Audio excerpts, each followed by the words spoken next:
So welcome everybody. We got a few introduction slides to as people continue to trickle in. My colleague Agnes Kedmenez is our normal host, and I am helping to contribute to that effort here today. And so it's nice to meet everybody. I'll do a brief introduction for myself since you might not have seen me before. My name is Luke McCauley. I'm a wildlife management specialist for the University of Maryland Extension, and I started about a year and a half ago. And we're getting a few programs going in deer management, in early succession habitat, and everything else related to wildlife in Maryland. So that's who I am, and but I'm really excited here to introduce our speaker for today's Woodland Wildlife Wednesday. But to get us started with some housekeeping items, I want to let everybody know we will be recording the webinar, and it will be available up on our website shortly after this at extension.umd.edu/woodland. When you registered for the webinar, you will automatically be added to a free quarterly newsletter and a notice of upcoming events. And if you'd like to opt out of that, you can email Pam Thomas at pthomas@umd.edu with the message in the subject line of no events. If you have any questions or comments during the presentation, use the chat box at the bottom of your screen. There will be a brief survey at the end as well. Today's webinar is going to be on the National Deer Association's Deer Report 2022. We have, it's going to focus on trends in harvest and management programs with a focus on Maryland. Next month, we will, on May 18th, 2022, we will have Dr. Jennifer Mullinax, an assistant professor with the University of Maryland, talking about her work on mitigating wildlife and human risk of contact with ticks in Maryland. She has been doing a lot of work on Lyme disease and other tick-borne diseases in Maryland. So that'll be a great webinar to hear from one of our professors at University of Maryland campus, College Park campus. So today's speaker, pleased to introduce Kip Adams. He's a Chief Conservation Officer with the National Deer Association. His email is here. It's kip@deerassociation.com. And I will briefly give us a poll here and let Kip take it away. We'd like to have a question, find out where's everybody living? What county, what section of Maryland do you live in? Go ahead and fill out your poll. We can get a bit of a feel for this. We got great participation. Everybody's coming in. 71% of people have filled out the little survey, 80% now. All right, and I'll share the results here. So we've got about a quarter of the participants are from outside of Maryland, and we have very even distribution from the rest of the state. A lot of them in Southern Maryland, Central Maryland, Western, and Eastern. Eastern is the lowest, which is funny because we're based over here on the Eastern Shore. But this is great to see a variety of participants from around the state. With that, I will let us carry on and say if you have any questions, any questions about extension programs, you can feel free to email me at lukemac@umd.edu. But with that, I'm going to stop sharing and let Kip take over and share his screen and start his presentation. All right, that sounds great. Thank you, Luke. I certainly appreciate it and appreciate the opportunity to be here today and to talk with your folks. It's pretty nice to see a balanced audience here from outside of the state and as well as from across your state. So with that, welcome everybody. I hope you're having a great spring day. My name is Kip Adams. I'm the Chief Conservation Officer from the National Deer Association. Certainly love to talk about deer, and we're going to get to share with you some information from our 2022 deer report, which looks at deer harvest, deer age structures of harvest, the most pressing issues impacting deer harvest programs today and deer management programs from across the whitetails range. And then with a special focus on Maryland to let you know exactly what's going on within your state. So just start with a little introduction to this, just to kind of set the stage for this, just the simple importance of hunters and obviously everything that we talk about relative to deer harvest here has a hunter component. And hunters are our nation's original conservationists. And we can look here at Aldo Leopold and, Teddy Roosevelt. But from a current perspective, we know that they continue to fund the lion's share of wildlife conservation today.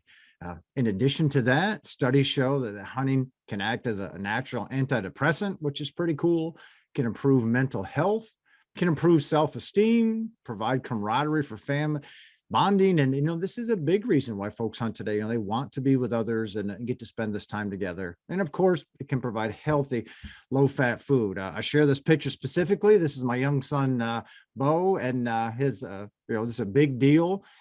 Anything that my kids harvest, we make it a huge deal to let during, dinner or supper time to thank them for providing supper, for providing that meal. And I show this picture because this actually came from Maryland. I live in northern Pennsylvania. Very fortunate to have a good friend in Maryland. Provides an opportunity for my son to come down and hunt in your archery season each year before our archery season starts. So you're looking at some Maryland backstraps there from a doe this past hunting season. So with that, everything that I'm going to share with you today comes from our 2022 deer report. We've been doing these for more than the past decade now. All of the data that I share with you comes from your state wildlife agency, as well as all the other state wildlife agencies across the United States. Each September, we do an annual survey with the deer project leader from each state, and they provide us information on the number of deer that were harvested the year before, age structures of those deer, and there's a whole series of other questions. So all of this ends up in this report. So everything that I talk about today came from the state wildlife agencies, and it's included in this report. You can grab this on our website, and I'll share some information later on where that is. They're all free downloads. So, it's all state by state listings of how this data breaks out. So if you're interested in seeing how your state compares to others around you or others in your region or even other states in the country, you can grab this and very quickly see what the numbers are. But I'm going to start with kind of breaking this out. And we have state by state numbers for everything in there. I obviously don't have time to talk about all of those today. So I'm going to break them into regions. And most of what I discuss will be the 3 regions east of this black line. That's right down through the Rocky Mountains there. The Midwest, the Northeast, and the Southeast. East of this, there's 37 states there. Those 37 states are home to about 80% of the hunters in the United States. And more importantly, they're home to about 97% of the whitetails. We also have data from the West, but some of the states in the West provide us data on whitetails. Some provide us data on mule deer harvest, and some can only provide a deer harvest. It's whitetails and mule deer combined. So what we do is we divide that out just so that we can compare, just the whitetail harvest in those 3 regions that you see east of the Rocky Mountains. So as we go through, when I reference the 3 regions, those are the ones that I'm talking about. In many of the numbers that I share, we need to keep in mind that, as hunters and as whitetail enthusiasts, we think about things like, state regulations and, timing of our seasons and all of these other variables that go into impacting the number of deer that get shot. But one of the things that in many cases, the variable that has the biggest impact is the number of deer hunters in any given state. But this is one that deer hunters often don't think about. They think about what their opportunities are and, and how that may compare to other states, but they fail to realize, hey, how does the sheer number of people who go afield each year impact this? So I'm going to share some data here to kind of set the stage relative to what this means. And we know with this that there are somewhere between 10 and 11 million deer hunters in the United States. This ranges from about 5,000 in Rhode Island to over 770,000 in Texas. But, all the states aren't the same size, so this isn't real meaningful. But we can also then look at this on a per square mile basis. And we know that states like Nevada and New Mexico, they have less than 1 hunter per square mile. Up to the maximum, my home state of Pennsylvania has about 15 hunters per square mile. So simply by having more hunters per square mile makes a huge difference relative to what we see in deer harvest. In Maryland, where we're talking about today, you have about 220,000 deer hunters in your state, and that comes out to be at about an average of about 6 per square mile. And I'll share some more information with us here in just a minute to kind of show you how that fits in across the country. We know that of all these deer hunters nationally, about 15% of them are going to hunt with a muzzleloader. Just over a third of them hunt with either a bow or a crossbow, and just over 3/4 of them will hunt with a firearm, this being either a rifle or a shotgun, whatever may be legal in your jurisdiction. So if we come back to this map that I just showed you, how we get our harvest numbers, if we take in and overlay this with deer hunter numbers, we know that in general, the Western US only averages about 1 hunter per square mile. Lots of wide open places and beautiful scenery, but man, just not many hunters at all. As you get further east, the southeastern U.S. averages about 4 deer hunters per square mile. The Midwest averages about 5 deer hunters per square mile, and the Northeast averages about 9. So far more, than any other region. And then, as we said, Maryland comes in at somewhere around 6 deer hunters per square mile. So with that, let's talk about some of the harvest data. One of the things that we always ask state wildlife agencies for is the sheer number of antlerless and antlered deer that get shot, and then the age structures of those. And we'll start here with the percentage of all of the bucks that get shot, or all of the antlered bucks, those that are 1.5 and older, the percentage of those that are only 1.5 years old. And I will say this, the data that I'm going to share here is from the 2020 into 21 deer season. And the reason for that is we publish our annual report every January. So our 2022 report came out in January of this year. And what that means is the 2020 into 21 deer season was the most recent deer season that all of the data was in, analyzed by the state wildlife agencies, and then available to be able to given to us. Because most states in January of this year, they still had their 21 into 22 deer season still going on. So all of the data here comes from the 2021 deer season. So of all of the antler bucks that got shot in this, only about 26% of them were 1.5 years old. And this is the lowest national average that's ever been reported. And in fact, in Maryland, we didn't have the age structure this year. The DNR was not able to provide that. But you see, I have 41% here in parentheses, and that's because the prior 2 years, it was about 41% of all the antler bucks were 1.5 years old. So if you think about this, that's well less than half of the deer or half of the buck harvest out there, which is a very good thing. It's higher than the national average, but this is still in a very, very good spot. This is a very healthy situation. This is allowing the majority of those bucks to, to increase to 2.5 years of age and to kind of fill out the other age classes. So overall, from an age perspective, you guys are in a very good situation there. This is if you take a look at the graph. We have been monitoring the percentage of the buck harvest that's only 1.5 from 1989 to now. Back in 1989, well over 60% of all the bucks shot were 1.5. And take a look at how this has declined over the past couple of decades. This is in part, some states have antler restrictions, and we'll address some of that later. Some don't, but they encourage hunters to pass yearling bucks. A lot of this is just simply a cultural change. Historically, hunters would shoot the first legal buck they saw, and some certainly still do that. But it's not the majority anymore. The majority of hunters today are much more likely to pass on a yearling buck, even if it is eligible for harvest. Let that deer get a year older and try to harvest a deer that's older with larger antlers. And it's been a big drop in the percentage of all the buck shot that are just 1.5 years old. Well, let's look at the other half of that then. We always ask the percentage of all the bucks harvested that are at least 3.5 years old. So there might be 3 or 4 or 5 or 6, the 3.5 or older, and the percentage of this that hit this age class was 41%. This is the highest national average ever reported here, in large part because we just simply continue to harvest fewer yearlings. And what this means is that hunters now shoot far more bucks across the whitetails range that are at least 3.5 years old than those that are just 1.5. So this is a fundamentally huge switch in what we see from a deer harvest today, as opposed to a couple of decades ago. I don't have this data from Maryland. Maryland breaks their harvest down into those that are 1.5 and then those that are 2.5 and older. So they don't have the percentage that are 3.5 and older. So I can't share this part with you, but I will bet that this is a little lower than the national average, simply because you harvest a little higher percentage of yearlings.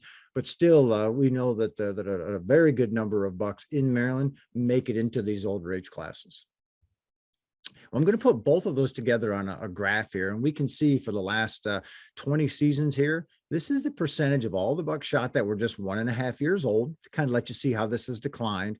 But if we overlay it with the percentage that are 3.5 and older, it is incredibly remarkable that back in 2015 was the first year that hunters actually shot more bucks that were at least 3.5 than just 1. And then since then, that has continued, that trend has, and then it's growing. In most cases, this would be outstanding. It means we have the most natural age structure from the buck side that we've had in at least the last 100 years. So that is great. Well, it's great everywhere except when we start talking about being inside a CWD zone or a disease zone. We know that older bucks are more likely to have the disease than younger bucks. So that comes into a big play relative to harvest restrictions and or management goals, to be able, should we let deer get into these older age classes, or should we try to harvest them earlier? That's a big point of discussion in every single state that has CWD. Some states are going about that a little differently, but suffice to say, if you're in a state with this disease, that is absolutely one of the top subjects for discussion relative to what you want for a standing crop of deer. But suffice to say, with what we're seeing here, there's no doubt that we have a more natural age structure today from a whitetail perspective than we have in at least the last 100 years. All right. Well, those three regions then, the Northeast, Southeast, and the Midwest we talked about, collectively shot over 3 million antlered deer, which was 5% higher than the year before. This is what we're looking at for the last several seasons with just the Antlered Buck Harvest. In 2017, we had a record buck harvest. So if you take a look at this, we have really been climbing for about the last 6 or 7 years. 2017, record year.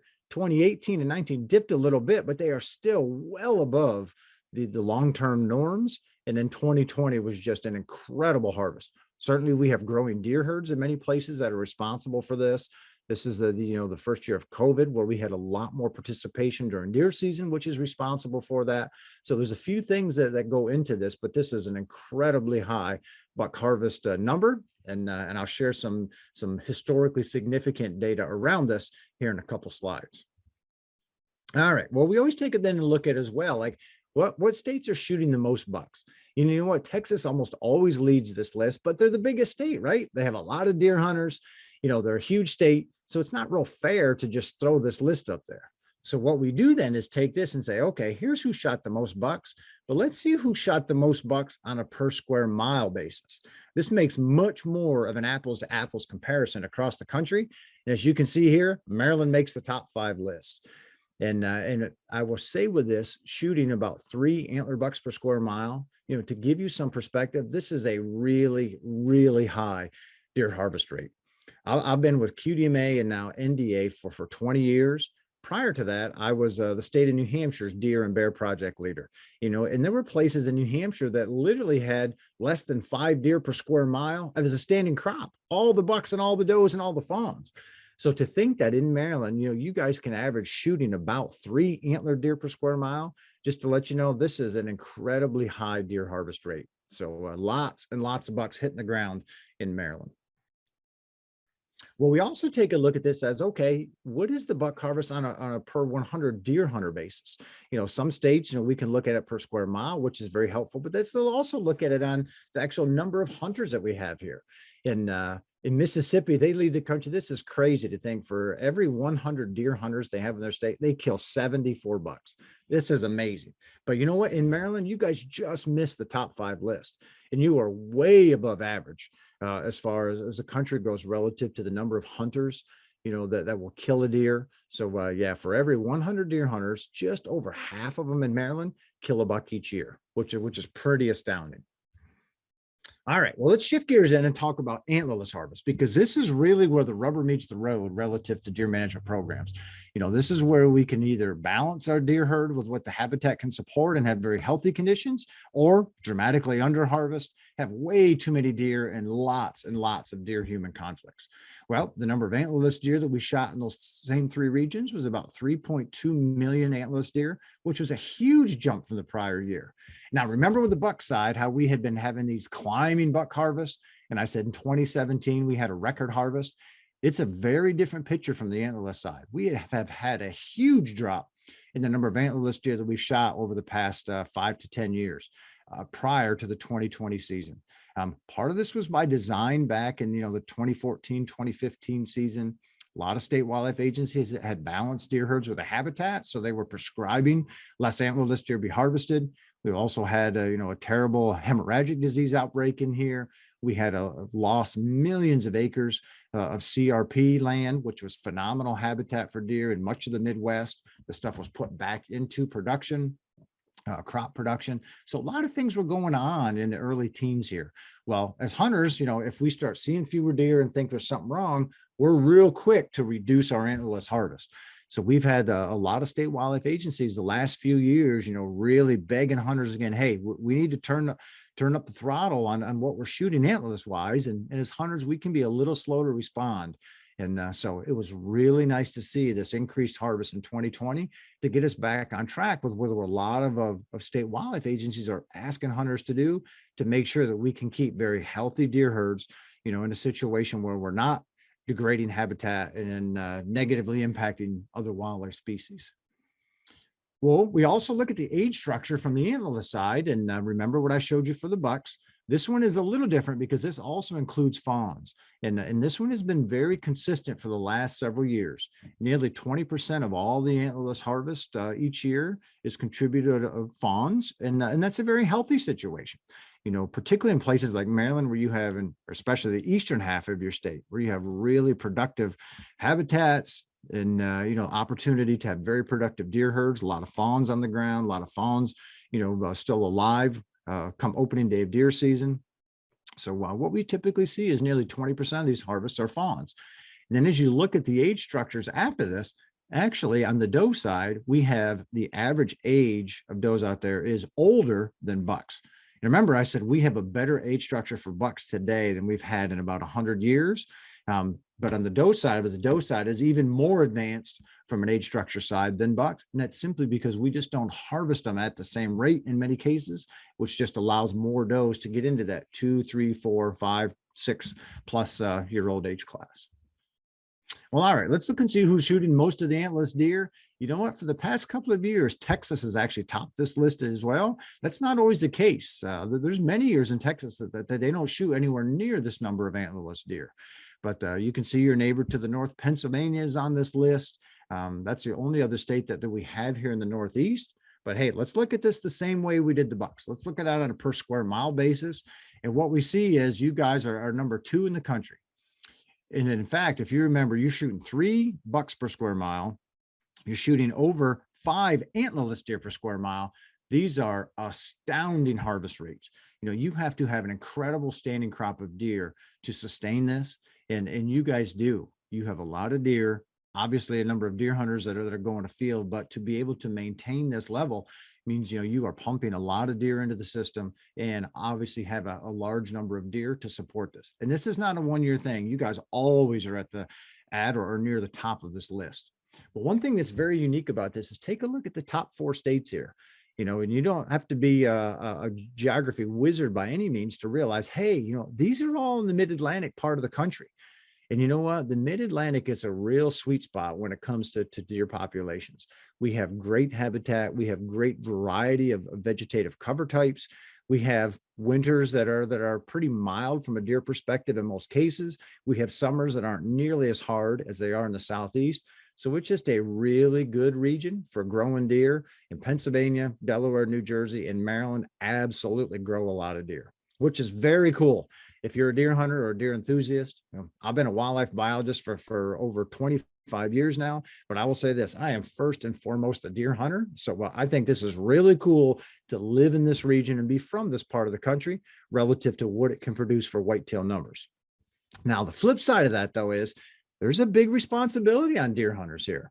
You can't live in a region that has this type of production and harvest a very small number of deer on an annual basis or maybe an every other year basis. It's fun to have these deer, and like anybody else, I like to see a lot of deer when I go hunting. However, there's a responsibility here to make sure that we are doing our part to take enough antlerless deer to keep these deer herds in balance with what our habitats can support. That's being a good steward of the resources. And we want every deer hunter out there to make sure that he or she are good stewards of our wildlife resources. This is one of the reasons that these state wildlife agencies continually promote, the education to hunters on the needs for harvesting antlerless deer, providing ample opportunities, and in most cases anyway, for hunters to be able to do that, to make sure that these deer populations aren't growing above what those habitats can support from a healthy standpoint. Well, all right, let's look at this and also on the antlerless harvest per 100 deer hunters, just like we did for the bucks. And lo and behold, you guys top this list. To think that for every 100 deer hunters, 86 of them are shooting antlerless deer, One, it's astounding that it is this high, but two, it also shows, hey, there's a lot of knowledgeable hunters in Maryland recognizing the need to fill those antlerless tags that the DNR is making available. There's some states that, would certainly should be much higher on this list, given the numbers of deer they have, but hunters either just aren't as willing or they're not as knowledgeable about why. So I think it's pretty cool that Maryland tops this list. You guys are always near the top of this, and that is a really, really good thing. Because I'm going to share this with you. Nationally, only 41% of all the deer hunters in the US this year will shoot a deer. So stop and think about that for a minute. Only 41% will shoot a deer, way less than half. And only 18% are going to shoot more than one. So even though most states have, you can a multiple bag limit, a lot of states have a multiple buck bag limit and a multiple antlerless deer bag limit, but less than half of the hunters are going to shoot one deer. That doesn't work when you get into the mid-Atlantic region, when you have these highly productive deer herds. But in Maryland, you are well above the national average. In Maryland, on average, about 56% of your hunters shoot a deer. Very, very good. Remember, the national average is 41%. You guys are at 56, so that's great. And nationally, only 18% of hunters will shoot more than one deer. Well, in Maryland, it's about 27%. So over a quarter of your hunters take at least two deer. That is great. So kudos to the DNR for providing, the information, the knowledge of why to do this. And even more importantly, kudos to Maryland's hunters for taking advantage of those opportunities and continuing to harvest additional deer. If you look in the US today, about 1 out of 7 households are food insecure. Think about that. 1 out of 7 households don't have enough protein. So here is, I think, a perfect opportunity for deer hunters to be the champions of this. We can harvest additional antlerless deer that need to be harvested, helps our overall deer management program, helps our forest wildlife, helps our cover that's out there, helps other wildlife species. This is great. And at the same time, we can donate this and put food on the tables of families that need protein. It is a win-win situation, and it's hunters being the champions of this and answering a call. So I think this is a tremendous opportunity that many hunters have, and one that we all should take advantage of. All right. Well, if we take a look at the seasons in totality, then hunters together shot just over 6.3 million whitetails in the 2021 season. This is the most that we've shot in a decade, which is really cool. And remember when I talked about the buck side of it? The buck harvest is the highest in the past 21 years. So hunters really got after the bucks. Part of this was because we had more people hunting. Part of this was because we have increasing deer populations. All those years in a row where we have reduced antlerless harvest and these increased buck harvest, well, that's one of the measures of being able to estimate, standing crop of deer is, watching that buck harvest. And the fact that, that continues to climb year after year to some of these historic levels is a very good sign that deer herds, are increasing. So we have very high deer herds out there in many places, and hunters absolutely took advantage of that in that 2021 season. So very good. A lot of venison went into the freezers, which is great. That's exactly where we need it to be. All right, let's shift gears then. Let's talk about some of the national issues or trends impacting deer management programs and deer herd health across the landscape. Well, we can't talk about the deer programs without giving a disease update. And remember, all of this data is in that 2022 deer report. So you can go back and grab this and see where it's, we provide a lot more information in there than what I'll show today. But last year, hemorrhagic disease was confirmed in 23 states. And overall, though, it was listed as a light to moderate year by the Southeastern Disease Wildlife Cooperative Study, which is the disease or the vet school out of the University of Georgia that does much of this testing and surveillance for states across the United States. Of course, if you were impacted by it right where you were, you might not think that it was a light or moderate year. But over the whitetails range, it wasn't too bad, which was good. At that point, CWD was in 29 states. It's in 30 states now. It's also in 5 provinces, Korea, Norway, and Finland. From this provincial end, some folks will say it's been in 5, some say 4. We use 5 because one of the ones that's often left out is Ontario. CWD has been identified in the Toronto Zoo, which obviously is in Ontario. So that's why I say 5 here, and we include Ontario as one of the provinces that has confirmed this disease. Fortunately, they have not confirmed it in the wild or found it in the wild, and let's hope it stays like that for a long time. but they did find it in captivity. But I share this also to let folks know, those are the two things that are most in the news from a disease end, but there's a lot of other things out there that impact deer herds, things like bovine tuberculosis. Fortunately, Michigan is nearly the single state that's impacted by this. Indiana had an outbreak a couple of years ago, but that is one thing that is a very real and very serious disease of deer, particularly from a human standpoint. But there's other things like lungworm, certainly tick-related things. Triple E is Eastern equine encephalitis that we see a little bit. SARS-CoV-2 was a big thing this past year and continues to be in the news relative to deer showing antibodies, for COVID-19. So there's lots of other things as well that do impact deer, although CWD and EHD or hemorrhagic disease are by far the two biggest. Well, we take a look at all of the deer that get shot, and we break this out by each state, but I'm going to combine this together here and just show you nationally. Of all the deer that are harvested in the 2021 season, about 9% of them were shot with a muzzleloader. And if you'll remember early on, I'd said about 15% of all of our hunters use a muzzleloader. So they take about 9% of the total harvest. Just over a quarter of it's taken with archery equipment. And this number's been very stable for about the last 5 years. 20 years ago, that number was a lot closer to 15%. It climbed partly through expanded crossbow use, expanded archery opportunities with longer seasons. But really for the last 5 or 6 years, that has stabilized right at about a quarter in any given year. And then still about 2/3 of our harvest year in and year out are taken with either a rifle or shotgun. So by being able to monitor this over time gives us a good clue on, hey, are there big changes going on? Are we adding a bunch of hunters into different user groups here? And what we find in many cases is even with these expanded archery opportunities, we're not adding a lot of new hunters. They were hunting already in our firearm seasons, killing deer then, but hey, they take advantage of this earlier season from an archery standpoint in many cases to shoot a deer, put a deer in the freezer earlier in the year, take advantage of a little nicer weather in many cases. So state wildlife agencies on average provide more opportunity today, just the sheer number of days that we can go deer hunting than we had a decade or two ago. And hunters are taking advantage of it. And that's a very good thing. We added this year, on average fawn weights. Hunters are always interested in, hey, size of the fawn in their jurisdiction. Is it near others? How does it compare to different states? But the average dress weights for fawns across the whitetails range is about 56 pounds. This ranged from 40 pounds in Alabama to 83 pounds in Illinois. And to give you some idea of what this would mean live weight, it would be somewhere between 51 and just over 100 pounds live weight. So think of that. I've lived and worked in Florida. I've hunted in some states that, the deer that were 1 or 2 years old, in some cases only weighed about 100 pounds live weight. But yeah, so that's what the average fawn weighs in Illinois and in some of the more heavy ag production states. And certainly in the Eastern Shore of Maryland, you have some deer that probably approach this.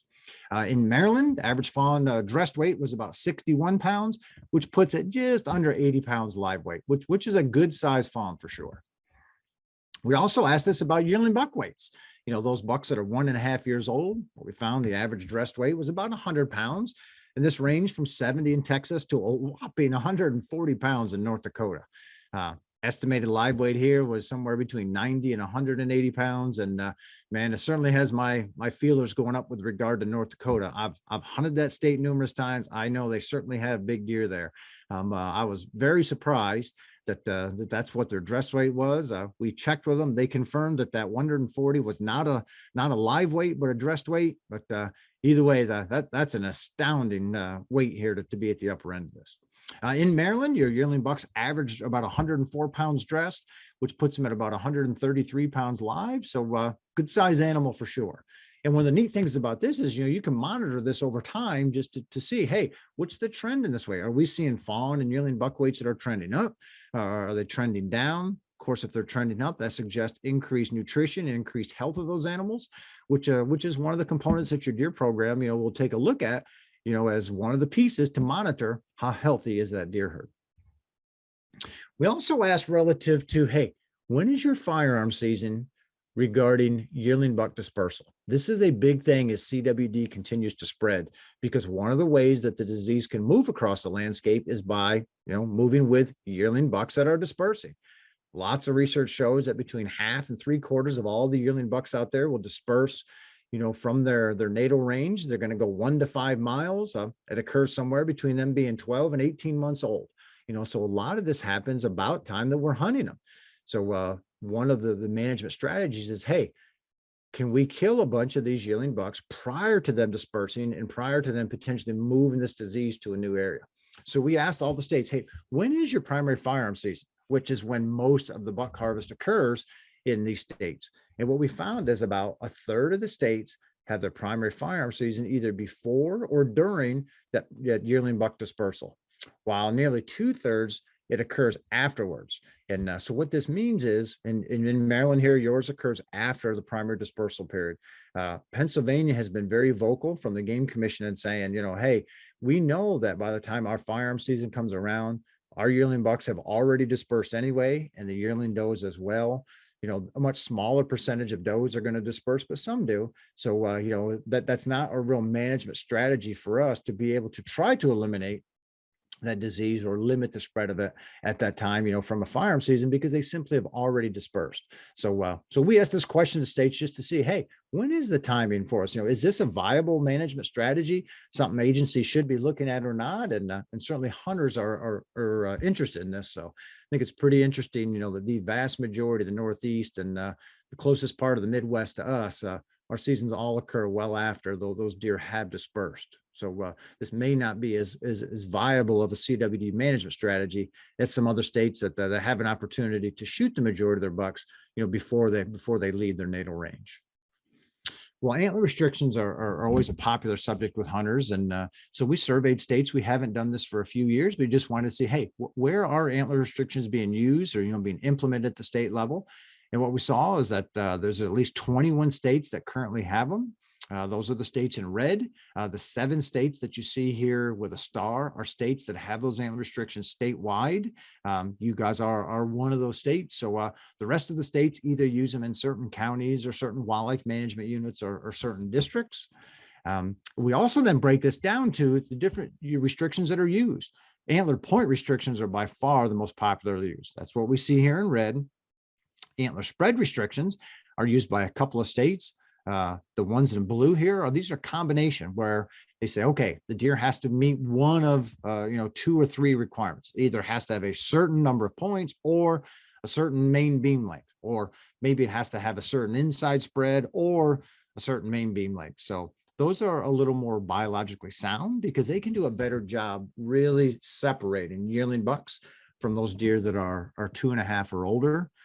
The 2 states that you see that looked a little different here, Arkansas and Tennessee. In Arkansas, part of their state uses antler point restrictions, part of their state uses antler spread restrictions. So it's not a true combination. It's not one or the other. It's just they do it differently based on where you are. Same thing for Tennessee. Some of their wildlife management areas use a point restriction. Some of the wildlife management areas have a combination restriction that they use. And I will say this, 10 years ago, antler restrictions were probably the number one topic that I was asked about, the hottest thing out there. And that's not the case anymore. I think in large part just because we have such a more balanced age structure for bucks today than ever before, and hunters, are just fundamentally passing many of these yearling bucks, even if they have the opportunity to shoot them. So there's a couple states that hunters really get riled up with antler restrictions, but in most cases, I hear very little from hunters about this today, certainly relative to what I did in the past. Well, one of the things that's interesting here is we also asked, hey, which states have deer management assistance programs? These are places where it's a site-specific management can occur on these private lands or public lands, but it's where the state wildlife agency works with either that landowner to, in many cases, provide additional antlerless licenses to allow for additional removal of antlerless deer only. And there's a lot of different varieties of how these programs are implemented. Some are very simple. Hey, you sign up, and you get additional tags. Some get visits from the state wildlife agency, from the biologists. Some include management plans, some don't. So there's a lot of variation here, but in a sense, it allows for better management of site-specific deer populations, so which is really good. We've looked at this for a number of years. This past year, 22 different states, those that you see in blue, have DMAP programs. This is an increase from 14 states from a few years ago.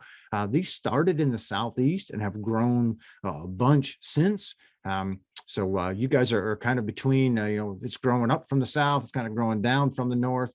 But this is something you don't have in Maryland, but there are certainly some application for this, and it's possible that just the sheer number of antlerless deer that you typically harvest, that you just don't need this. But states that don't harvest as many or as many as the state wildlife agency wants really benefit from DMAP programs. And both personally and professionally, I am a huge fan of deer management assistance programs.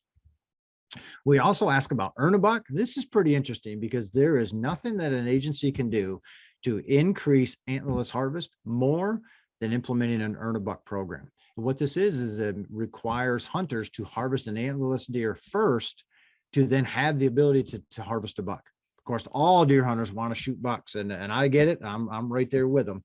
But these are places that they're used, and none of these states used them statewide, but they used them in places where they had tried everything else to increase the number of antlerless deer harvest and just couldn't. So then they use these. 8 states currently use them. About a decade ago, there were more states. Wisconsin was famous for these in the past. Typically, though, deer hunters don't like these because it forces them to do something that some hunters simply don't want to do. And then some miss out on the opportunity to shoot a buck, if they don't shoot an antlerless deer first. So these typically are not very popular with hunters, but man, they are an extremely effective way to increase antlerless harvest in places that need it. None of the states that use these statewide. They just use them in very select areas where we, just really overabundant deer herds, that after the agency has tried everything else to get hunters to shoot more antlerless deer, they then have to use these. But suffice to say, when these are put into play, they are extremely effective. We also asked about research funding, and this is pretty cool because a lot of hunters don't realize the amount of dollars that are pumped into research programs each year. And of course, this is very fitting for our University of Maryland extension presentation here. But what we found is the vast majority of states are funding deer research projects. The amounts that they gave range from $30,000 to $5 million in California, which is incredible. These were the top 5 themes or project ideas that folks were doing. A lot of deer movement studies, a lot of survival of mortality studies, certainly a bunch of disease stuff. So pretty neat to see what the theme was across to the range. You guys are doing some in Maryland as well. $100,000 worth, which is really good. It didn't fit into any of these categories that you see here, but it's more from looking at from the social end of it and hunter preferences, which I think is really good. State wildlife agencies engage hunters today at a higher level than they ever have before. More hunters want to be engaged with what's going on, have a say in what's going on, which is great because the more engagement there is, then there's more opportunity to share information. There's more opportunity for knowledge of how to be a good steward and how to be a good participant, and hunter preference research like this plays largely into that. We know that, as older hunters phase out, newer hunters have different views of what should happen, maybe how they want to hunt. So it's good that to be able to have this hunter preference data, to be able to stay very current relative to what the customers want, and what the stewards in the land would like to see, to make sure they stay engaged with hunting and continue to be good participants there. So I'll end with a few mule deer things here. And I know there's no mule deer in Maryland. Maybe some of you want to go out west somewhere hunting mule deer. So I'll share some data. We take a look at the antlered mule deer harvest here as well. And I will say this, Montana tops this list. It's a wide known fact that Colorado has more mule deer than anybody else, and their hunters kill more mule deer than anybody else. But we tried repeatedly to get that data from Colorado and just couldn't. There were only a couple of states in the U.S. that we couldn't get the survey data from. Colorado was one of them. But so anyway, this gives you an idea, but compare this, remember, to the top 5 whitetail harvest. When we were looking at 200, 300, 400,000 whitetails, this is just a fraction of what we're talking about there. Mule deer exist at a much, much lower density than whitetails do. We can take a look at this and also from a harvest per square mile. And look at this, Montana at 0.28. Do you remember how many antler bucks per square mile you kill in Maryland? Remember, it was 3, not 0.3, it was 3. So harvest rates for mule deer are far, far less than whitetails. And lastly, we can look at on a per 100 deer hunter basis. If you're looking at someplace going out west to be able to hunt, Nevada or Wyoming certainly top this list with success rates relative to the number of deer hunters. Part of this is simply on the number of tags that are available. It can be more difficult to get a tag, but this shows you some of the success rates for states. And of course, you can look in the report to see all of the states that manage mule deer, how this fits out. But Nevada tops the list here. So last thing I'm going to show you then is just kind of break out what states lead the country relative to the different harvest methods. So the top bow harvest states, this means of all the deer that are harvested in any given state, who shoots the highest percentage or the highest numbers of those with archery equipment. Do you think Maryland makes this list? A lot of bow hunters in Maryland. Well, New Jersey tops this list, and New Jersey always leads this list. Very few states shoot more than half of the deer, with archery equipment. New Jersey, think about this. It's the most urbanized state in the country. There's a lot of firearm ordinances. They simply don't have the opportunity to shoot firearms in many places where there are a lot of deer. So New Jersey almost always tops this list, and this is percentage there is growing into percentage of deer in the Garden State taken with a bow. In Maryland, you guys are about a third. Year in and year out, usually just over a third of your total harvest are taken with archery equipment. Well, if we take a look at top muzzleloader states, there's a bunch of folks here in the New England region of the country on here. And more than anything else, it's because as you get up there, lower productivity deer herds, you don't have anywhere near the same antlerless harvest opportunities that you have in most other places, Virginia being the exception here. So with this, in most parts here, the states on this list is because this is the best opportunity to shoot an antlerless deer is with a muzzleloader. In many cases, you simply can't with a firearm, or it's really, really restricted. So you're either shooting, if you want to take a doe, with a bow or a muzzleloader, and obviously effective range of muzzleloader is way farther than a bow. So that's why you're seeing most of these states here. In Maryland, it's about 16% of your deer taken each year are with a muzzleloader. The last one then is the rifle or shotgun states. And if you take a look here, most of these will be out west. South Carolina slides in here, but once you get to the extreme west, not a lot of bow hunting or muzzleloader hunting going on. Big wide open areas, long shooting in many of these. So the western states always dominate this part of it. And in Maryland, you guys are right at about half. So year in and year out, about half your deer harvest are taken with the firearm. So with that, all that data was here. All of our whitetail reports are on our website at deerassociation.com. They are all free downloads. So if you're a deer nut or a deer enthusiast, I strongly encourage you to go and grab them. You can see how Maryland or whatever state you're from compares to your neighbors or others in the region with this. And the biggest issues impacting your deer herd on any given year. We're going to go through a Q&A here now. I love to have an interactive session with the audience. I'm looking forward to that. At the end of this, though, if there was a question you wanted to ask that you didn't get to, you can reach me at kip@deerassociation.com. I am glad to answer anything I can to help, whether it's on something deer related, something habitat related, or whatever, and whether it's something today I talked about or sometime in the future. So please feel free to reach out to me at any point. I'm glad to help. And with that, Luke, we have some time left, I guess, 11 minutes for questions. So I'm glad to answer anything I can. Yeah, well, thank you, Kip. That was a really interesting presentation. It was great to see the sort of differences across states and how all the different aspects of the statistics on deer hunting. Well, we are fortunate that we also have Brian Eiler on our webinar, and he is our deer project leader for Maryland, and he was able to chime in with some of these statistics, but I'll read them out loud for the audience who didn't see it. Some people were wondering how many deer are killed by vehicles compared to the number killed by hunters. And Brian Eiler had those statistics handy, and he wrote to the whole group saying about 30,000 deer are struck by cars compared to 70 to 80,000 taken by hunters. So that's an interesting number to see. So a lot more by hunters, but still a lot by deer. And he also answered a question about what was included in deer harvest, whether it included wounded losses, road kills, crop damage kill. So, and he articulated that the harvest figures are only from those checked in by hunters, so confirmed kills that were recovered or checked in by hunters. And crop damage kills are maintained in a separate database for population modeling. So there's some other questions we had come in, and if anybody here, I think we have a few more coming in, but there was one up there that somebody was asking about whether new headlights on cars might be causing increased deer vehicle collisions. I'm curious if you've seen anything about that, Kip. Apparently there was a recall from some Chevrolet headlights. Do you have any insights on that one? I don't have any insights specifically on the headlights like that. You know, there's one thing though that goes along with that. Some research here, I guess probably 2 years ago now, showed that actually one thing from a lighting perspective that did reduce deer vehicle collisions was those light bars that are much more popular today that people put on their vehicles.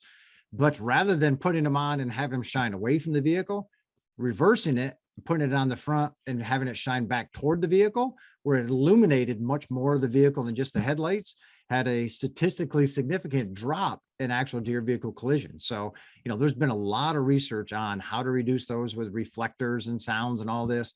And that far and away was the best way to reduce, you know, your chances of hitting a deer. I'll admit, I don't have a light bar on my truck facing back, although every time I look at one in Tractor Supply, I think that I should do that.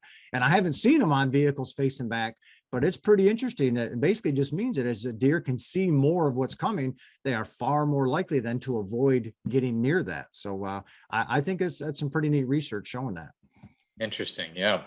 I feel like there has been some selection pressure for deer in headlights. I do find that when I see deer now and they're in my headlights, they run. So I don't know if there's been a change in behavior over the last 30, 40, 50 years of deer vehicle collisions. But I was just thinking that the other day, how much they run when they do see headlights, for me at least. We had another question. What is the explanation for the 2, 3, 4-fold increases in the deer harvest since the 70s?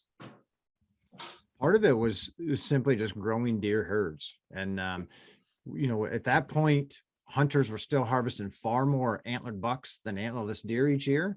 And in fact, it wasn't until 1999 that as a nation, we shot more antlerless deer than antlered bucks. So what we have is, you know, we have all of these deer herds that were growing because we were shooting not that many antlerless deer. So deer herds continued to grow and grow and grow and grow. So that's why there are so many deer in the landscape. But then finally, by the late 90s, and, you know, this was about the time, you know, that the QDMA was established and really developing education programs to convince hunters to start shooting antlerless deer. So that's why we had, you know, a lot of recovering deer herds very high. This pendulum kind of swung the other way over the past couple of decades. Hunters were really backing off, but we have growing deer herds again. You know, we're into that probably that 30 to 32 million whitetails in the US, which is up from about 28 to 30 million just a few years ago. So, and there's a lot of states, you know, really reaching out to hunters to start getting a handle on those deer herds again. You know, we have fewer hunters in many cases, some growing herds. So, lots of opportunities. If somebody today wants to go deer hunting or they're a new hunter, man, they are getting in at a really, really good time. Great. Woodrow Shields asked, and maybe Woodrow, if you're free and want to unmute yourself, you can maybe clarify this. But Woodrow asked, which states use a calculated deer harvest? And maybe that refers to estimated through calculations versus actual harvest. Not sure if maybe that resonates. Yes, this is Woodrow. They call me Woody. I know Pennsylvania uses calculated deer harvest, which is quite controversial. What percentage of other states uses a calculated deer harvest? That's a great question, Woody. Every state that provides us the data that they use or they calculate what their deer harvest is. Of course, they're all estimated. And there's a few different techniques that the states will use for that. Pennsylvania has the report card system, and then they can check that based on they get the state wildlife agency gets their hands on 20 to 30,000 deer a year at meat lockers, taxidermists, et cetera. that they can then check to see, hey, what percentage of hunters actually reported their deer like they're supposed to?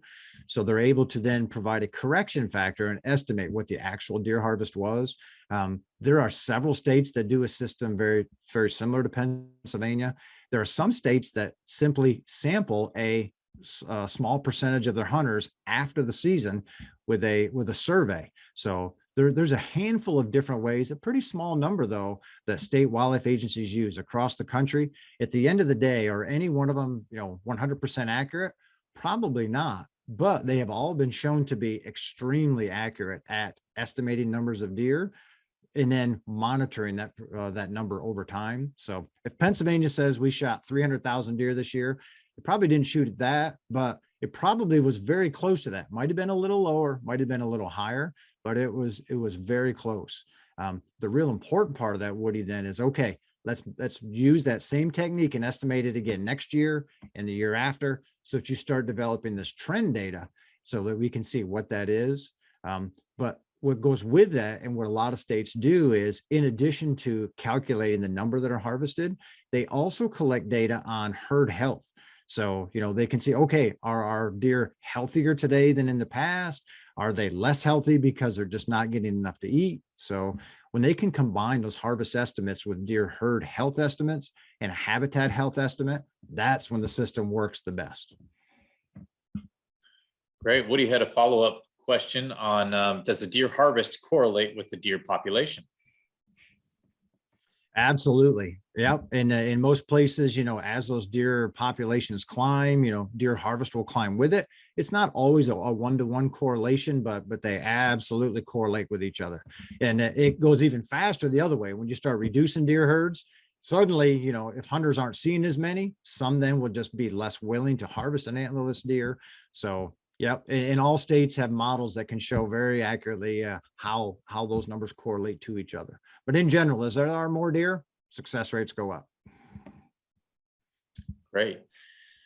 Well, I think that's all the questions that are in the chat right now. If you have anything else, we got a couple more minutes. Feel free to add it in there. I will add that I feel it's really reassuring to see how well Maryland has done in getting its antlerless population harvest up. I know there's very liberal regulations in our state to keep the populations down, especially in areas with high densities, which, especially in the eastern half of the state, is quite high. So, and hey, I'll say, I see the correction that Brian provided relative to the number of deer hunters, and I certainly appreciate the help there. And I will say, I just grabbed my deer report to look, because I put in what Maryland had in preparing for this presentation, and I realized that I used the line above Maryland and Maine. So when I said 200,000 hunters, that's actually what Maine has, not Maryland.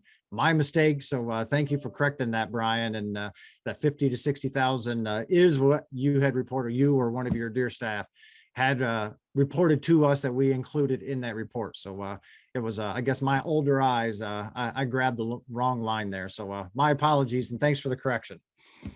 We have one more question pop in here. Carolyn Knight asked, are harvested deer tested for various diseases, and is it safe to eat them?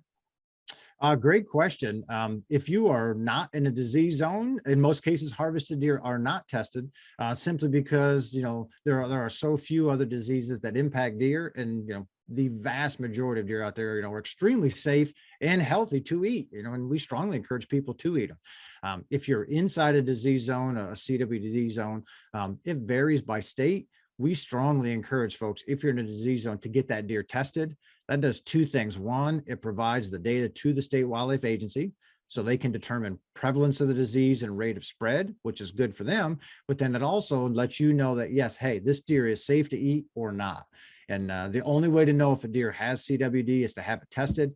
And if it does, we encourage you not to consume it. So that if you're in a disease zone, absolutely get it tested. That helps you, and that helps the state, which then ultimately benefits the deer resource.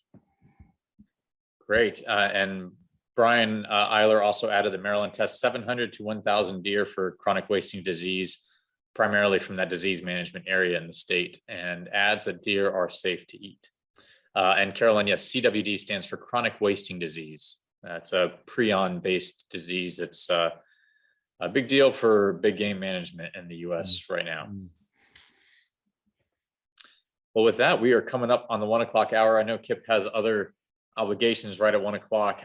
So I want to say thanks to everybody for coming. Thank you, Kip, for joining us. I'd give a round of applause, a virtual round of applause. I'm sure everybody on mute is clapping right now. And thank you again. It was good to see you, and look forward to being in touch in the future.